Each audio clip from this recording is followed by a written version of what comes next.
The New Orleans Saints just flipped the script on the entire league, and most people still haven't caught on. Last season, they were sitting at 1 win and 7 losses, getting laughed at, ignored, written off as another rebuilding disaster. Then something clicked hard. The offense woke up, started looking dangerous instead of desperate, and suddenly every late-season game felt like the opening shots of a real takeover. This isn't some cute little hot streak. This is New Orleans quietly turning into the team nobody wants to face in 2026, while the rest of the NFC South is still figuring out who they even are. Shuck stepped in as a rookie and changed the whole vibe overnight. He didn't just play quarterback, he became the heartbeat. Standing tall in collapsing pockets, keeping his eyes downfield, taking hits that would rattle most young guys, and never once pointing fingers when things broke down. The energy shifted fast. Veterans started leaning in after bad drives instead of checking out. The sideline stayed locked even when the scoreboard looked ugly. This wasn't a typical first-year player needing time to adjust. This was a young leader forcing everyone around him to play at a higher level, and the building felt it deep. But here's what keeps me up at night about this Saints team. While the offense is stacking weapons and continuity around Shuck, the defense is already turning into something scary under Brandon Staley. They played like a top unit in year 1 of the scheme and still have another level to climb. Chase Young is finally home, Cam Jordan refuses to slow down, Demario Davis is still flying around, and young guys like Kool-Aid McKinstry and Jonas Sanker are locking things down. If that side of the ball hits its stride in year 2, Sundays get brutal for anyone lining up against New Orleans. And trust me, the real story is just starting to unfold on that defensive side. Last season, people expected growing pains with a new scheme and pieces still finding their spots. But this Saints defense refused to wait around. By the time December rolled in, offenses were stalling out, drives dying early, and quarterbacks looking rattled instead of comfortable. Brandon Staley had them switching pressures right before the snap, showing coverage looks that didn't match what the film suggested, turning predictable series into frustrating 3-and-outs. That wasn't luck. And that was a group buying in fast and executing at a level most rebuilds take years to reach. The front 7 sets the tone with pure disruption. Chase Young looks reborn, winning matchups consistently and blowing up runs before they start gaining steam. Cam Jordan keeps defying time, still wrecking edges and making tackles regret lazy sets. Inside, you have David Godchaux clogging lanes and Carl Granderson rushing with real juice in passing situations. Then linebackers like Demario Davis, Pete Werner, and Danny Stutzman crash downhill hard when the call comes, closing gaps and finishing plays with authority. Up front, chaos creates the space behind it, and that space gets dangerous quick. Behind them, the secondary turns good into elite. Justin Reed calls the shots from deep, reading routes and directing traffic like a veteran conductor. In outside corners, Kool-Aid McKinstry and Quincy Riley shrink windows and challenge everything thrown their way. In the slot and safety spots, Jonas Sanker, Alante Taylor, and Julian Blackmon give Staley endless options to disguise, rotate, and blitz, without leaving soft spots over the middle. This isn't 1 or 2 stars carrying the load.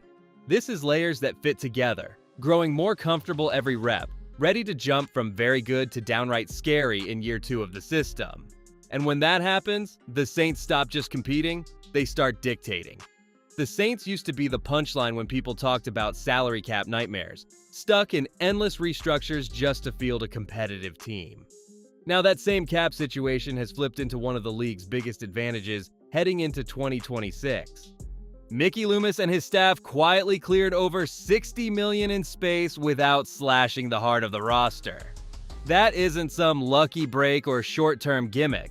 It's years of calculated moves finally paying off, giving New Orleans real breathing room while most division rivals are still handcuffed or scrambling. The real craft comes in how they handle the big contracts without losing locker room trust. Players like Chase Young, Juwan Johnson, and Justin Reed get their money up front through signing bonuses that push hits into future years, dropping the current number while keeping everyone feeling valued. Same approach works on anchors such as Eric McCoy, Cam Jordan, and Demario Davis when the timing lines up. It creates flexibility to patch holes, chase upgrades, or simply keep the core intact longer than expected.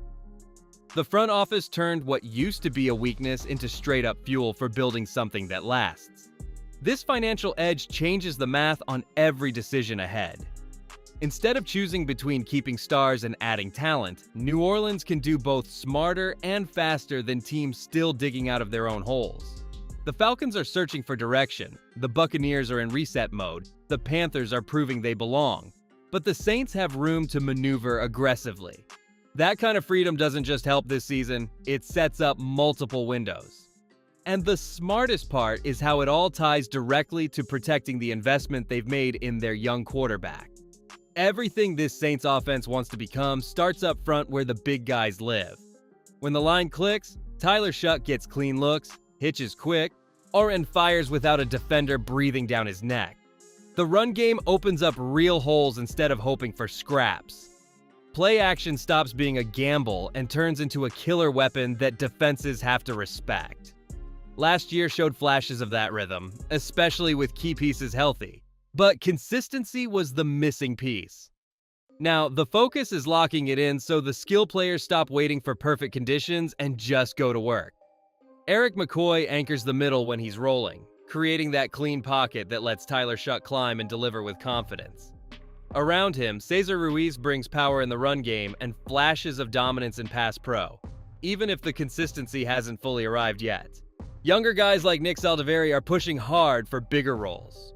And there's belief that bringing back someone like Luke Fortner could add serious stability at center or guard. The tackles already know the system inside out, which means less guesswork and more execution. This group isn't flashy on highlight reels, but they make everything else possible, turning potential into production week after week. The scary thought for the rest of the league is what happens when that protection becomes reliable instead of occasional. Tyler Shuck already showed he can handle chaos as a rookie, but give him time and space consistently, and those smart decisions turn into weekly explosions. The weapons start feasting because they're not running for their lives. The offense shifts from dangerous in spurts to controlling the tempo every snap. That's the quiet upgrade that could separate New Orleans from good to elite. And it's all built on keeping those big men in front healthy and hungry. But even the best line needs elite targets to throw to, and that's where the real fireworks are waiting to start. Tyler Shuck didn't arrive like most first-year quarterbacks who need the game to slow down before they can breathe. He walked in and made it slow down for everyone else. On third and long with bodies flying at him, he climbs the pocket smooth, trusts his eyes, and places the ball where only his guy can get it. When the first option vanishes and the rush closes fast, he doesn't scramble wild. He slides, finds daylight, picks up the fresh downs, then jogs back to the huddle like it's Tuesday practice. That poise under fire turned shaky drives into momentum swings and pulled the whole offense along with him. What hits different is how he handles the human side of the game. He shows up before anyone, stays after everyone leaves, studies film like it's personal, then brings those tiny details to the sideline in real time. After a big hit on a receiver, he checks in quick, keeps the same steady voice whether they're down 21 or up 17. Veterans notice that stuff. They start playing harder because they trust the guy calling signals isn't going to crack when it matters most. Cam Jordan and Demario Davis have seen it all, yet they talk about Tyler Shuck like he's already one of the guys who sets the standard instead of the kid still learning it. The belief around him feels earned, not forced, because the flashes match the moments that count. He drags broken plays back to life without forcing hero stuff. Picks the smart throw when it's there, then unleashes when defenses overcommit. That mix of control and edge makes teammates raise their own level just to keep up. Now imagine that same presence with cleaner pockets week after week and more weapons stretching the field. The offense doesn't just improve, it starts dictating matchups. And that's exactly where the next layer of this build gets explosive, because the playmakers waiting to catch those throws are ready to turn good into unstoppable. The front office faces real forks in the road with some of the guys who carried this team through the rough patches, and they're handling it with eyes wide open instead of knee-jerk cuts. Alvin Kamara still brings that calm veteran presence that steadies the backfield when chaos hits, even if his touches have dipped from the peak years. The conversation isn't about pushing him out cold. It's about finding a number that honors what he's meant to the building while opening doors for Kendre Miller to take on more and letting the next young back breathe. Incentives tied to production, a tweaked structure, something that lets him chase his finish line in New Orleans without clogging the path forward. Loyalty meets smart math. Up front, the line decisions cut even deeper because every snap affects Tyler Shuck directly. Eric McCoy delivers when healthy, turning the interior into a fortress that gives the quarterback rhythm and the runners daylight. But the injury history forces tough questions about the long-term price tag. They weigh those elite stretches against the missed time and search for a middle ground that keeps the strength without overcommitting. Cesar Ruiz sits in a different spot, raw talent screaming through in flashes, but the cap figure doesn't line up with the ups and downs yet. Restructure talks, maybe a prove-it bridge, or even a trade if the fit shifts. The goal stays the same: solidify the middle so protection never becomes the weak link again. Then you hit the depth pieces that test how bold they're willing to get. Carl Granderson delivers solid snaps and real pass rush pop. But with Chase Young and Cam Jordan setting the edge tone, the value of starter money for a rotational role gets scrutinized hard. On the back end, Jordan Howden brings steady play, yet the safety room overflows with Jonas Sanker, Julian Blackmon, and others who already command snaps. Keeping another quality body in a packed group means asking if that spot and cap sliver could fuel something bigger elsewhere. Every choice here preserves chemistry while carving room for youth to rise. Those cleared spots and kept leaders don't just maintain the roster, they prime it for the massive swing coming in the draft, where one pick could accelerate this whole thing into overdrive. That top 10 pick sitting around number 8 feels like the biggest lever the Saints can pull this offseason. One swing lands a cornerstone who slides right into the mix and makes life smoother for Tyler Shuck from day one. Names like Carnell Tate keep popping up because of how he tracks deep balls, fights through contact, and wins those 50-50 throws that young quarterbacks live for. Or maybe they pivot to a tackle like Jeremiah Love, who could lock down the blind side for the next decade. Or even a back like David Bailey if the value screams too loud to pass. Whatever direction they go, this isn't about filling a need. It's about adding a difference maker who grows cheap on the rookie deal while the core stays hungry. The beauty stretches beyond the first round because the middle and later picks become gold mines for depth that punches above its weight. They hunt for the next interior lineman who challenges Cesar Ruiz and Nick Saldiveri right away, forcing everyone up or out. Tight end help to push Juwan Johnson in the red zone, another edge piece to rotate fresh legs behind Chase Young and Cam Jordan, or a defensive back who fits Brandon Staley's chess pieces without missing a beat. These aren't long shot flyers. So they're calculated shots at starters who fit the system and keep the roster young and affordable for years instead of burning cash on aging vets. The math works because Tyler Shuck's contract stays dirt cheap while this draft class stacks impact around him. Hit on a couple of these picks, and the offense gains new wrinkles that defenses can't scheme away overnight. The defense adds another layer of speed or size that makes the scheme even nastier. Suddenly, New Orleans isn't just competing in the division. They're building a sustainable edge that outlasts one hot year.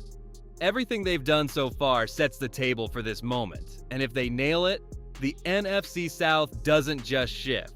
It gets redefined around one team that's finally got all the pieces clicking at once. New Orleans has shifted from division afterthought to the quiet storm everyone will have to reckon with come 2026. The pieces fit too cleanly now. A young quarterback on his cheap deal pulling strings, an offense layered with speed, size, and versatility, a defense that already punishes mistakes and gets nastier with every rep. While the Falcons chase stability, the Buccaneers navigate their own reset questions, and the Panthers fight to prove they're past the rebuild phase. The Saints walk in with direction, depth, and dollars aligned. That mismatch isn't small. It creates daylight for one team to pull away while others scramble to catch up. The core stays young and locked in for the long haul. Chris Olave keeps carving up secondaries with precise routes and reliable hands. And Devon Vale stretches the field and wins in the air.